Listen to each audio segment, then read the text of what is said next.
नमस्कार, स्वागत है आप सबका जेन्स गवर्नमेंट एग्जाम्स एकेडमी में। मेरा नाम है प्रखर जैन और आप देखना शुरू कर चुके हैं the daily current affair show.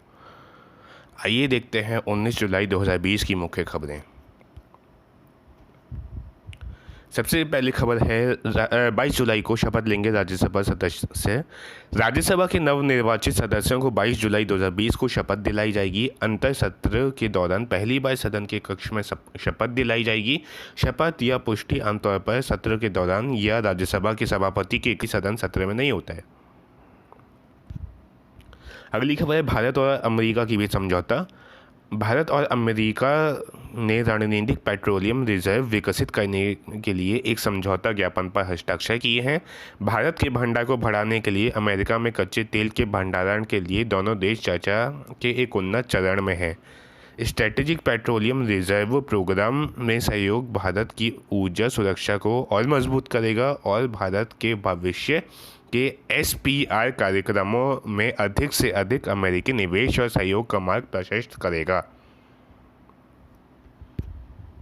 अगली खबर है सूरत में 1000 बिस्तरों वाले अस्पताल का उद्घाटन। गुजरात के मुख्यमंत्री विजय रूपानी ने नव स्थापित 1000 बेड वाले अस्पताल का उद्घाटन किया है। नया अस्पताल सूरत सिविल अस्पताल परिसर में 15 दिन के भीतर स्थापित किया गया है और इसमें 211 ICU बेड होंगे।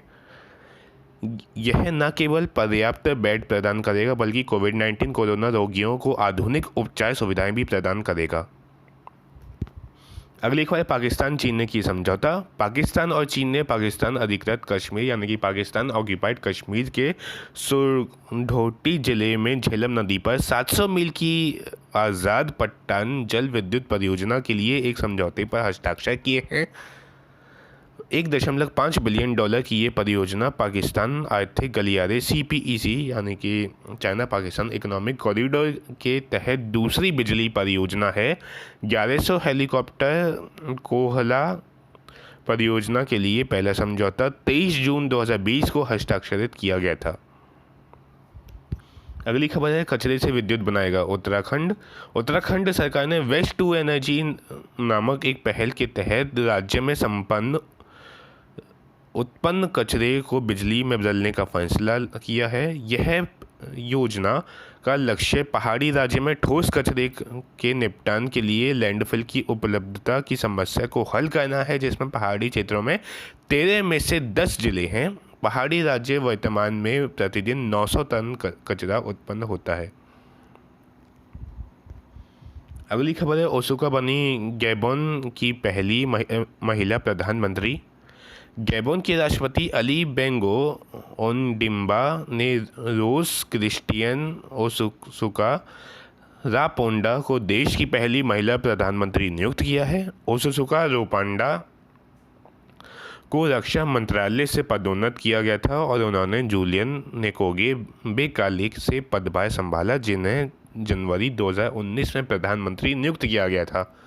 2012 में वे पहली बार बजट मंत्री बनी और 2014 में राजधानी लिब्रेविले की पहली महिला मेयर बनी।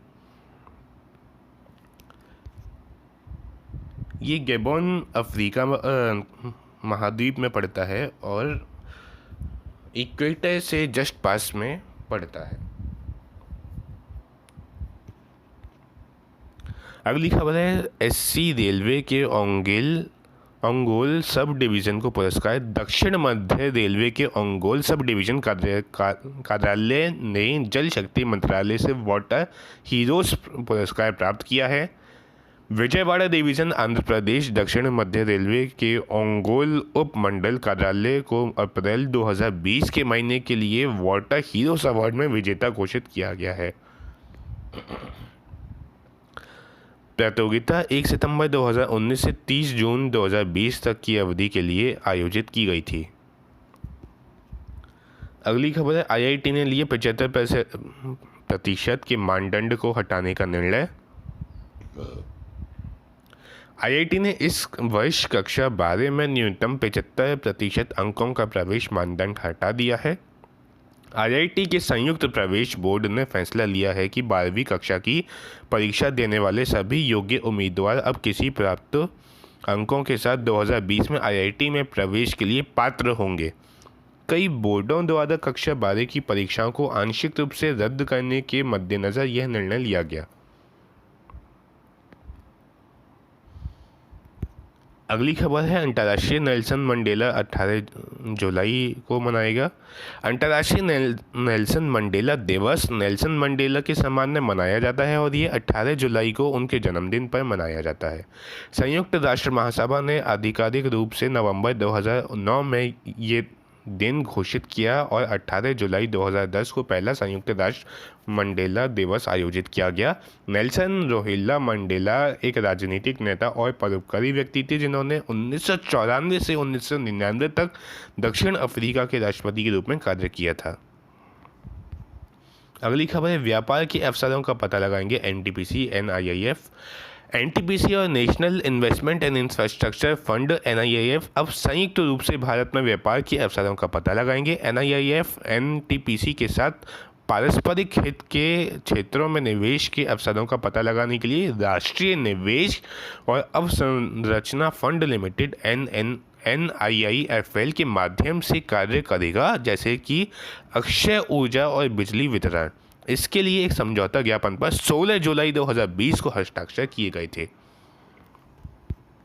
अगली खबर है CBSE और IBM में भागीदारी। Central board of secondary education ने वर्तमान शैक्षणिक वर्ष 2020-21 के लिए 11वीं और 12वीं कक्षा के लिए उच्च विद्यालय पाठ्यक्रम में कृत्रिम बुद्धिमत्ता आर्टिफिशियल इंटेलिजेंस के एकीकरण की घोषणा की है।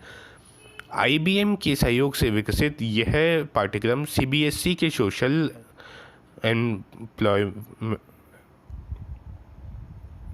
Empowerment through work education and action programme का हिस्सा है और इसे 13 राज्यों के लगभग 200 विद्यालयों में पेश किया जाएगा। अगली खबर है उत्तराखंड के मुख्यमंत्री ने किया स्मृति वन का उद्घाटन। उत्तराखंड में हरेला पर्व के मौके पर राज्य के प्रसिद्ध लोक गायक स्वर्गीय जीत सिंह नेगी की याद में मुख्यमंत्री त्रिवेंद्र सिंह रावत ने देहरादून जिले के अस्थल गांव में स्मृति वन का उद्घाटन किया।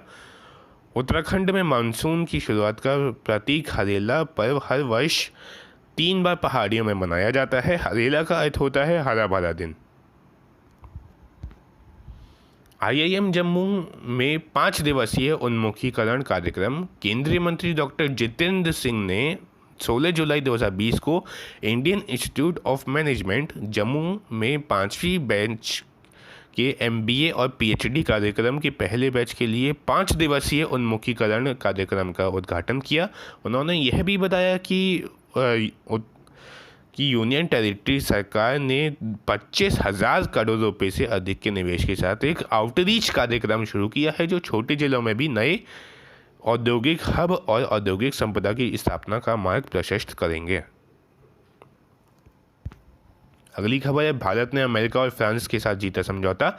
भारत ने फ्रांस और अमेरिका के साथ द्विपक्षीय समझौतों पर हस्ताक्षर किए हैं। ये प्रत्येक देश की एयरलाइंस को 17 जुलाई 2020 से अंतर्राष्ट्रीय उड़ानों को संचालित करने की अनुमति देगा।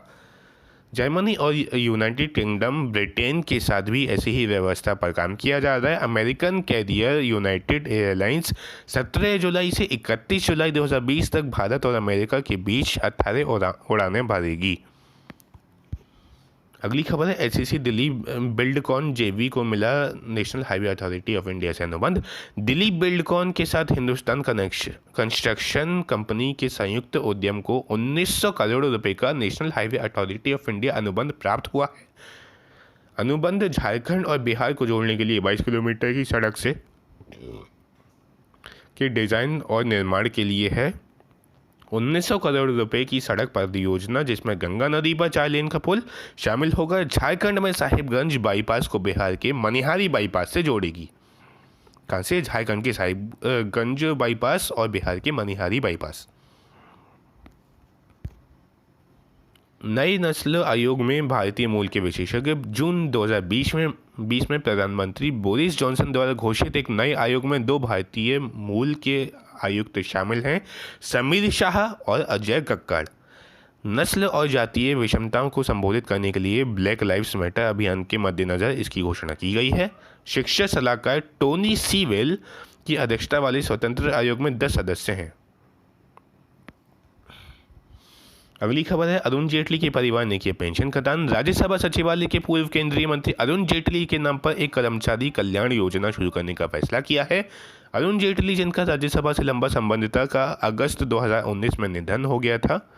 उनकी मृत्यु के बाद उनकी पत्नी संगीता जेटली ने एक अनुरोध प्रस्तुत किया जिसमें कहा गया था कि परिवार राज्यसभा में कम वेतन वाले कर्मचारियों के लाभ के लिए पेंशन का दान करना चाहेगा। अगली खबर है, अश्विनी कुमार तिवारी एसबीआई कार्ड्स के मैनेजिंग डायरेक्टर और चीफ एग्जीक्यूटिव ऑफिसर।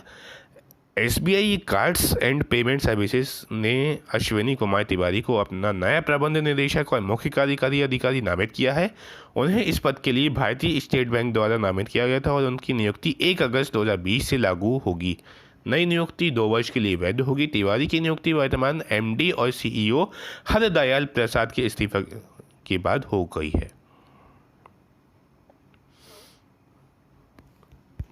अगली खबर है, कोचीन शिपयार्ड को मिला एक नया अनुबंध। कोचीन शिपयार्ड लिमिटेड सीएसएल ने एएसकेओ मैरीटाइम एएस नॉर्वे के लिए स्वायत्त इलेक्ट्रिक जहाज़ों के निर्माण के लिए एक अनुबंध पर हस्ताक्षर किए हैं। 2 और समान जहाज़ों के निर्माण के विकल्प के साथ 2 स्वायत्त इलेक्ट्रिक नौकाओं के निर्माण और आपूर्ति के लिए समझौते पर हस्ताक्षर किए गए थे। परियोजना आंशिक रूप से नॉर्वे सरकार द्वारा वित्त पोषित है। इसका लक्ष्य ओस्लो भर में वस्तुओं का उत्सर्जन मुक्त परिवहन है। अगली खबर है, सूरत की कंपनी ने विकसित किए कम लागत वाले वेंटिलेटर। सूरत ने 2 कंपनियों डीआरसी टेक्नो और इनोवेशन ने मेक इन इंडिया के तहत कम कीमत पर उच्च गुणवत्ता वाला वेंटिलेटर विकसित किया है। उन्होंने आत्मनिर्भर भारत अभियान से प्रेरणा ली है। इस वेंटिलेटर को कम लागत पर विकसित किया गया है जिसमें सभी सुविधाएं हैं जो कि किसी अंतर्राष्ट्रीय कंपनियों के वेंटिलेटर में होती हैं। आज के लिए इतना ही। अगर आपको वीडियो पसंद आई हो तो वीडियो को लाइक करें, ज़्यादा से ज़्यादा शेयर करें और चैनल को सब्सक्राइब करें। धन्यवाद।